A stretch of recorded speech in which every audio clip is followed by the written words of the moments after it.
home, and we have to deal with everything that is attached with sickle cell. In the beginning, as a parent, you're kind of like naive. You're like, okay, this child is diagnosed with sickle cell. Okay, we do what we need to do. We raise the child like every other parent. Right. And then the child gets sick and he has a cold. And you're like, okay, every child has a cold. Right. That's nothing serious. But our colds, that means 4 days at the hospital. Wow. For a cold, right? Because if the child has a fever, if there's anything, we have to check. We have to do a blood culture to see if is it a bacterial infection, is it a viral infection, and let's give them some antibiotics in case it's a bacterial infection. So a little cold, a little fever, for us was 4 days at the hospital. And it's still the case right now. If one of my child is sick with a fever, that means that's 4 days at the hospital. So your life tends to start changing when you have sickle cell. You kind of have to adjust your schedule, always be prepared.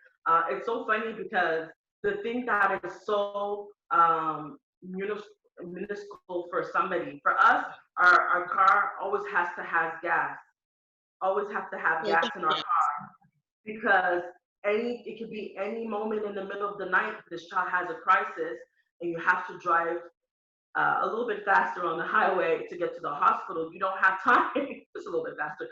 You don't have time to go and put gas in your car. Yeah. Even where we live. Happens quickly then. It happens very quickly, yeah. If the child has a cold, you monitor the child, all through the night, and you're continually checking their temperature. And the minute that their temperature reaches 37.5 or higher, you call the hospital, you let them know that you're on the way, and you go, and you do what you have to do. So what's happening with your son or any child that goes into crisis? What is that crisis?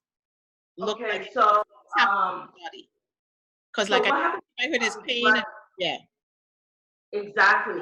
It is pain. And so like I was saying, normal child would have their red blood cell be in a donut shape.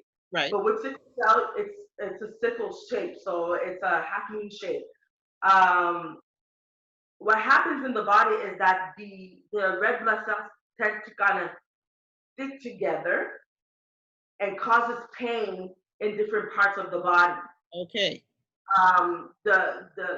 They could describe it as having very sharp needles in different parts of your body. And when a child is small, when you have a younger child, it's hard for them to express their pain, right? My kids are still young. It's not like they know what's going on. So you, as a parent, you become you kind of have to start decoding what's going on with the child, right? And the child might be having pain, and then you try at home, you try giving Advil or Tylenol, but if that doesn't work, that child probably has to go to the hospital and get some morphine to help with the pain.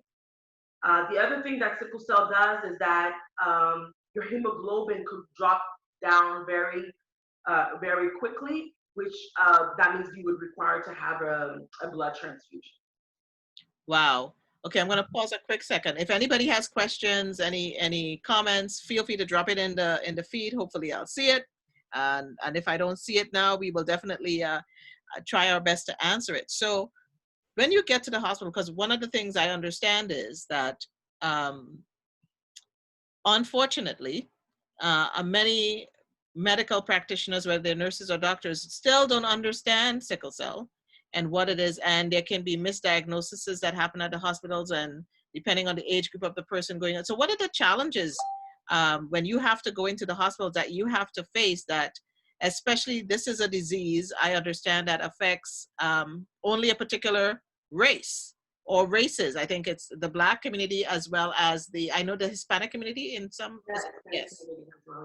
Yeah. So what are the challenges, you're facing? Because again, I guess you can, it's, I almost feel like there's racism involved when you end up in the hospital, because you're saying morphine, that's a serious drug. Yeah, yeah. You know what? We've been lucky enough to be able. I live in Gatineau, but the Children's Hospital is in Ottawa. Okay. So that means we have a little bit of driving for us before we get to the hospital.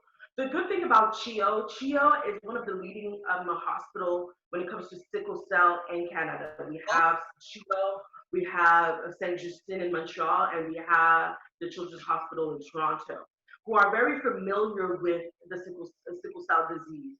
So the minute that my children were diagnosed with sickle cell, we made that decision to go to CHEO and get followed by the doctors at CHEO.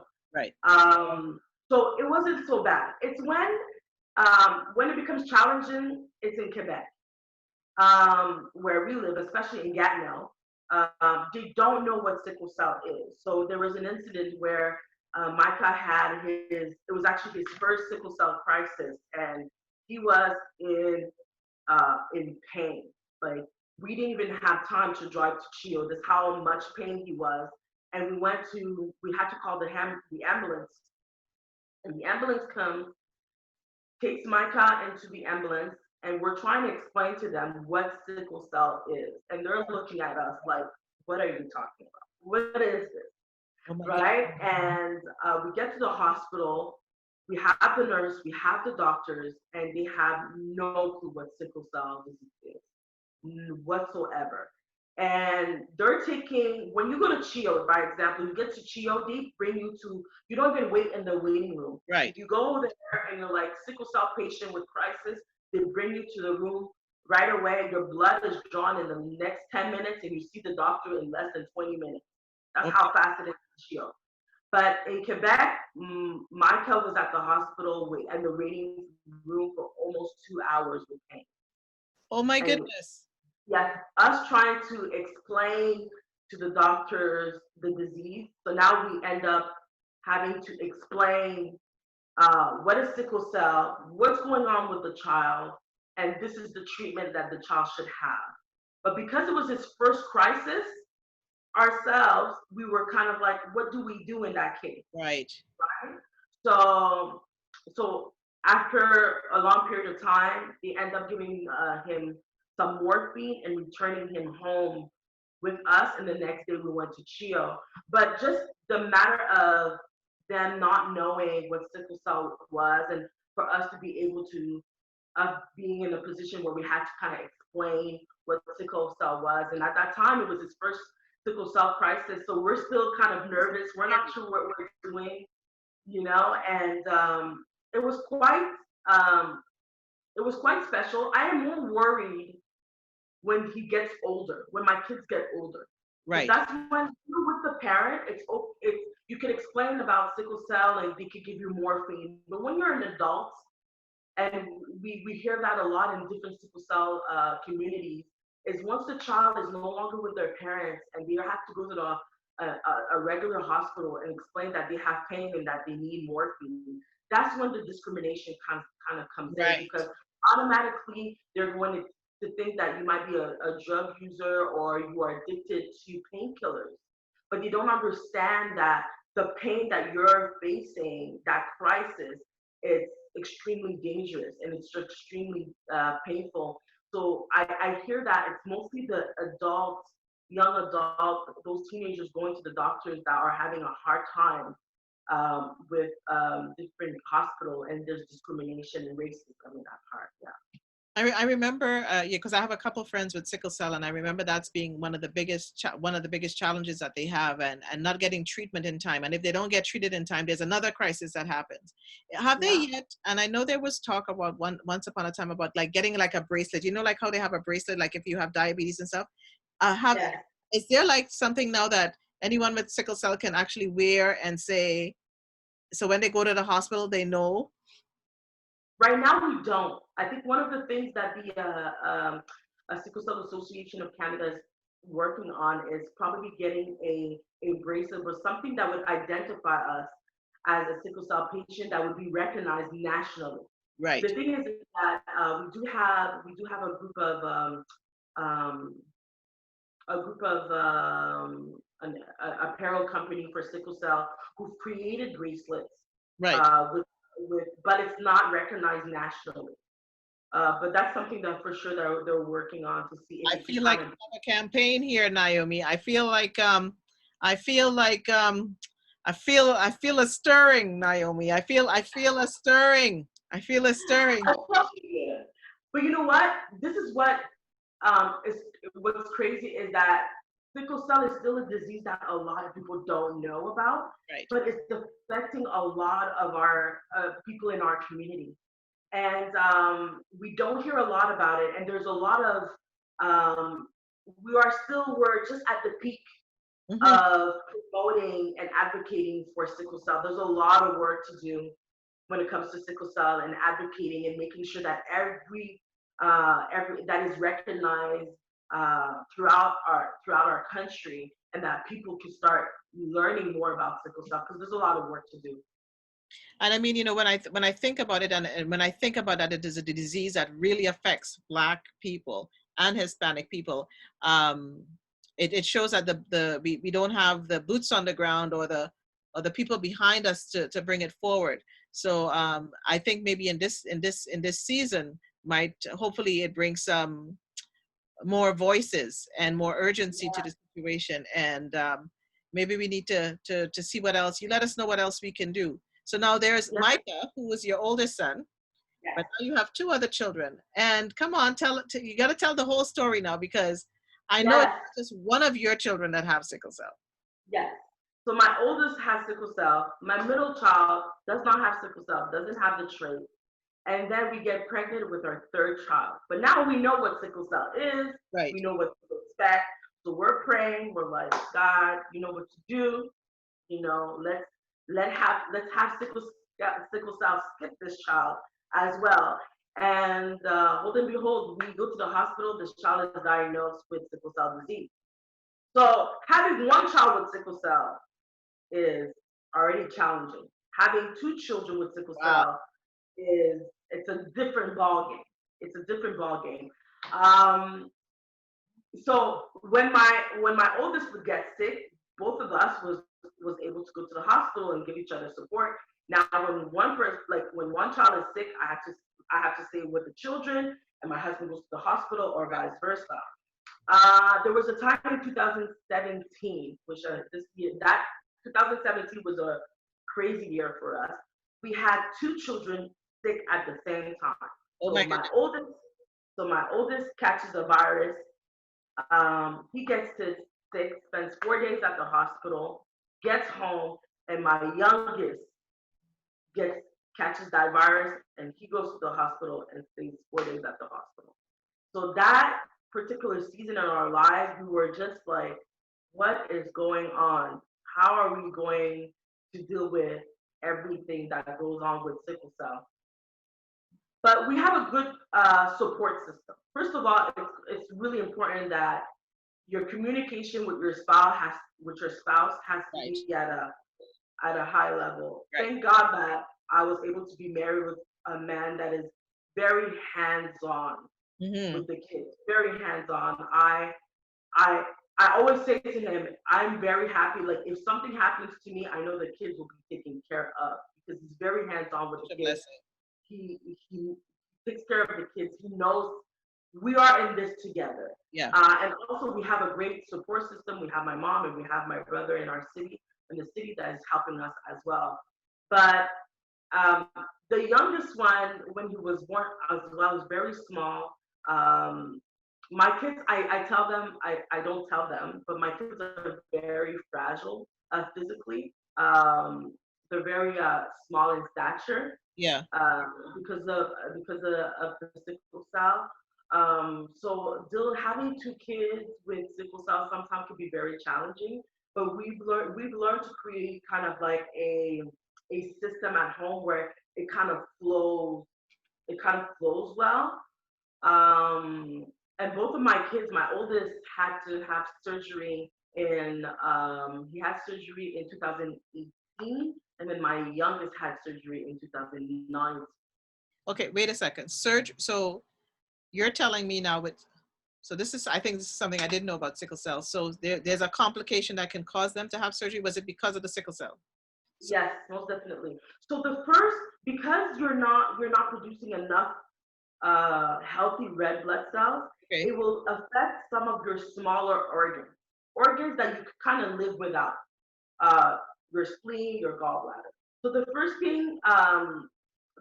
organ that tends to be that the sickle cell brings complication is your spleen, Right. because your spleen is kind of like it basically tells your body that there's an infection Mm-hmm. in your body, right? So your blood kind of goes through your spleen and kind of goes through your spleen before it kind of gets into your body. So when you have a sickle blood cell going through your spleen, it could cause inflammation in your spleen, and it causes spleen damage. So unfortunately, my oldest had to have surgery. I think he's going to be 10 at 8 years old. So they removed the spleen because it was causing him too much issue due to the sickle cell. So they removed his spleen. My youngest, in 2019, he got his spleen removed, also his gallbladder, because he was forming a lot of gallbladder stones. So they had to remove his gallbladder. He was so small, 3 years old, had surgery, remove spleen, gallbladder. But I'm telling you, kids are He was resilient. a baby. I can't even like think this is I like, know, oh my God. but you know what I realized? Kids are so resilient. Okay. Kids are so resilient. This little boy had surgery and wakes up from surgery. And so for us to go home faster, he has to pee and he Yeah. has to walk. And then gradually they'll analyze him to see if he's Yeah. ready to go home. He wakes up He wakes up from the anesthetic. I think, I'm not sure what the word is. You said it right. He, You said it right. yeah, okay, so he wakes up and he's like, I'm ready to go. So Come on he's now. right away. He's walking around. I was like, okay, so you're ready to go home. Us as adult, we get our spleen removed, our gallbladder, we out for 3 weeks. Yeah. Yeah. We want be Like, and we're like yeah, we're like feeling it, man. yeah, we're feeling it. In 2 days, he was out of the hospital. Out of the hospital, he was willing to, like, he was so excited to go back home and play with his brothers. And that's where I think we're gonna go back to but that's why my kids are such an inspiration for me, because Yeah. they're going through this horrible disease and they are taking it as like a champ. They're taking it with force. My kids are so resilient. They go through pain, but in the midst of the pain, they're smiling. They're trying to find the positive in everything. And I look at them and I'm like, these kids are my superheroes. You're Hence, right. we're gonna with Let's the book. let's go it. And, Let's but do it because they're inspiration. Yeah. yeah, yeah, they're such an inspiration. And my oldest is so resilient. He's had so many complications due to sickle cell, and he is such a like he's so strong mentally. Yes, it's affecting their body, but mentally those kids are very strong, very resilient. They encourage us all the time because they look at life like they're like my oldest is like, you cannot tell him he's not able to do anything. You can't discourage him. Yeah. Yeah. You know what I mean? Like he might be tired and he's feeling sick, but you can't tell him he can't play soccer. He's like, I'm playing soccer. And if I'm sick or not sick, I'm playing it. So like they're very. That's where I draw my inspiration from. And you call them your superheroes. Yeah. Is that so? When you look at them and their resilience and how they've handled and battled sickle cell and this disease, it Yeah. sounds like it's fortified you as a mom. What would you say to any mom going through having to have a child of any age going through sickle cell? And because I know it, I know part of their resilience definitely comes from you and Ronald and what you have poured into them. What did you Right. do deliberately, knowing that you have two children, as you get to know what the crisis can look like, and the battles that you may have to face when they're homesick. I mean, I remember you taught me that even the slightest change in temperature can affect them.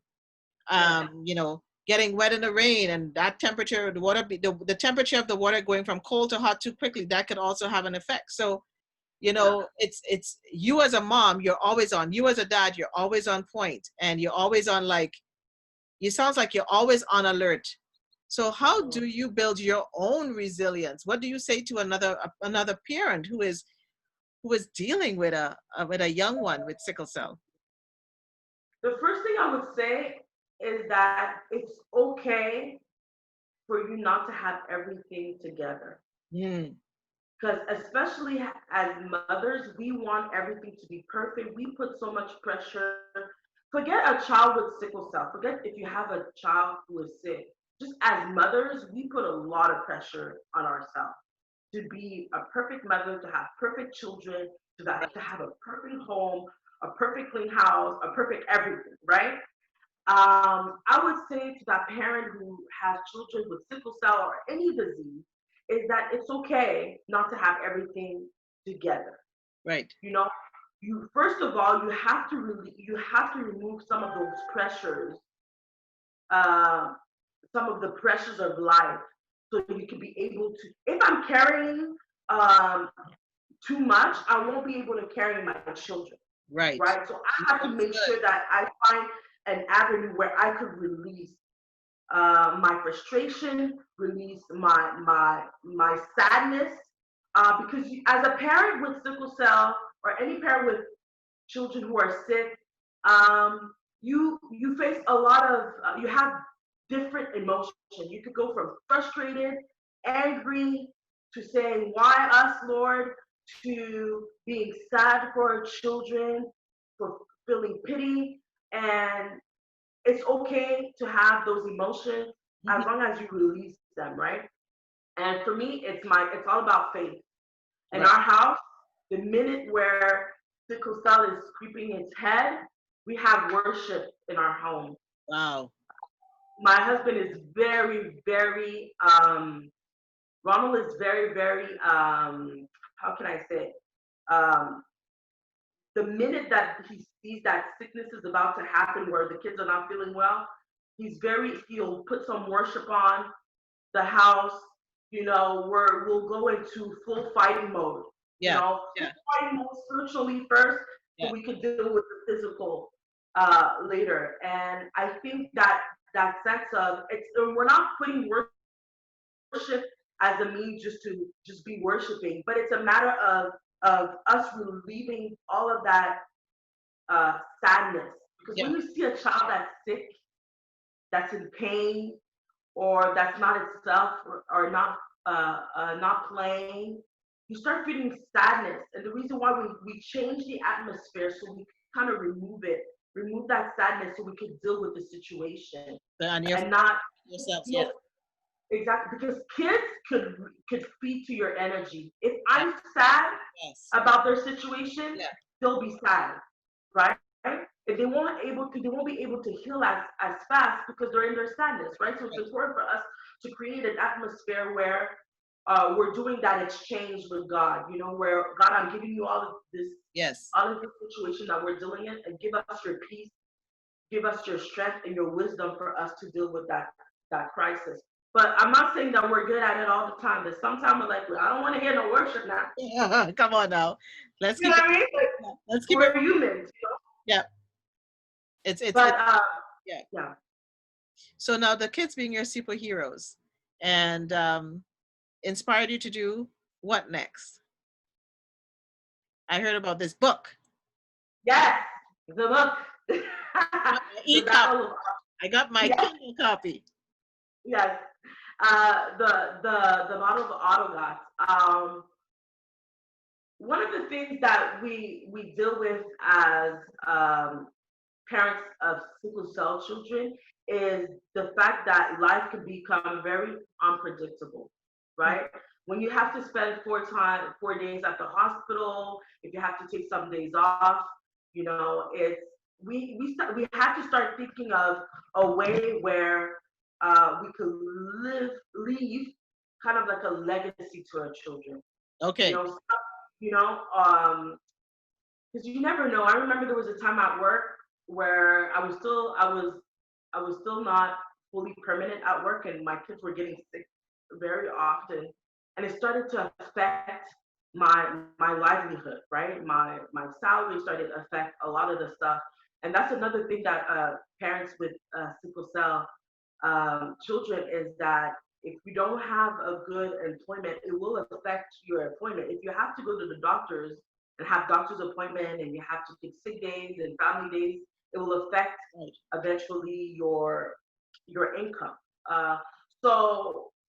Knowing what sickle cell does to a family, we wanted to kind of create something where that's going to bring not only multiple streams of income, but also finding a way to always kind of wanted to leave something for our children. So me and my husband for the past couple of years, we were thinking about what do we want to do? What do we want to create, you know? And that's gonna kind of tell our story, but at the same time being able to bring maybe one day some freedom in our home, financial freedom. Right. And first thing that came to my mind was writing a book. Every night we tell stories to our children, and I was never the parent who read them a book before going to sleep. I was the parent who would just kind of create stories. I would go in the room and I'm like, oh, so we have three superheroes and their name is Micah, Kaya, and Joachim, and they have superpowers and they fight crimes. And every night we would kind of expand on those stories before going to sleep. And I had the idea one day, I'm like, you know what? Maybe I should start writing these stories. Mm. You know, and the kids love them, you know. Uh, so a year and a half ago, I said to myself, Ronald and I, we had a meeting, and we're like, you know what, let's make it happen. And I started writing the book, and I was blessed to find an amazing illustrator where I was able to kind of tell him about my vision and my story, and he totally jumped in with us in our project, and within a year I had written the book. uh, the book was illustrated and we started the whole publishing process. And in the midst of all of this, my son had surgery, we had multiple crises, we had Wow. blood transfusions, we had so many stuff, and it totally just would encourage me to write the book. I'm like, you know, these kids, especially when my youngest had surgery in December, it totally put some fire in me. I'm like, I need to finish this book because this is who they are, this is their story. And I wanted to find a way to explain sickle cell, but not in a medical way, but in Right. a way where it would be explained, um, would be able to be explained to a child through characters, through stories. So if you read the book, you know, we have sickle cell throughout the book, but a child who doesn't know nothing about sickle cell would think that's just a normal book. But Right. the child that's reading, he sees little glimpses of what sickle cell, like Yeah. the mayor of the city, and his name is Spleenock for the spleen. Okay. You know, the thing that destroyed the villain is a big red blood cell. So there's little glimpse of sickle cell in the book, and also what was really important for me was representation. I have three beautiful Black boys, and You do. and I got it right. Three beautiful Black boys, and it's hard to find books that looks like them, you know, that represents them. Yeah. So it was really important for me uh, to write a book that represents them, but represents our community. And sickle cell is part of our community. I was speaking at the sickle cell conference on June 19th, it's so funny because everything kind of fell in. Black Lives Matters, Yeah. COVID-19, and Yeah. everything else. And and I said to myself, we could say Black Lives Matter, but Black diseases matters too. It And does. and sickle cell matters. You cannot say Black Lives Matters and we don't say that sickle cell matter. It affects us. It affects our families. It affects our We community. need some hearts, Um, we need some hearts and some love emojis coming up here. If Black yes, Lives Matter, Black health matters, you know, we know if does it matter to you, let's see some reaction here. Go on, Naomi. Yes. yeah, yes, it matters. We cannot say that we are for our community and put aside those who are suffering in our community. And people are suffering. We are a part of different groups for sickle cell, and every day we have a child, a teenager, a young adult, an adult who dies from sickle cell every day. From from little children, little children to adults. It affects us, and not only it affects um, the immediate family, but it affects the whole family. It affects the grandparents, the uncle, the nieces. When everybody wants to go to the beach and your child is unable to go to the beach Yeah. because of sickle cell, it's a hot day and they want to play in the water, and you're not sure because you don't want to have a crisis and you don't want to go to the hospital. Those are all the things that affects a family on a daily basis. Winter, living in Canada for a sickle cell patient is very difficult when the child is fully clothed with a snowsuit, very hot, and then takes off his clothes and the temperature changes. That could trigger a crisis. So for us who are living with sickle cell, it affects us on a daily basis, no matter what season, no matter what time. Even get it out of the shower. The child is getting out of the shower. Sometimes you get out of the shower and you're cold, right? And you just dry yourself off. But if you don't grab the child right away and teaching them how to draw themselves very quickly, that could cause a crisis. Little stuff like that that we take for granted before a family that goes through Right. sickle cell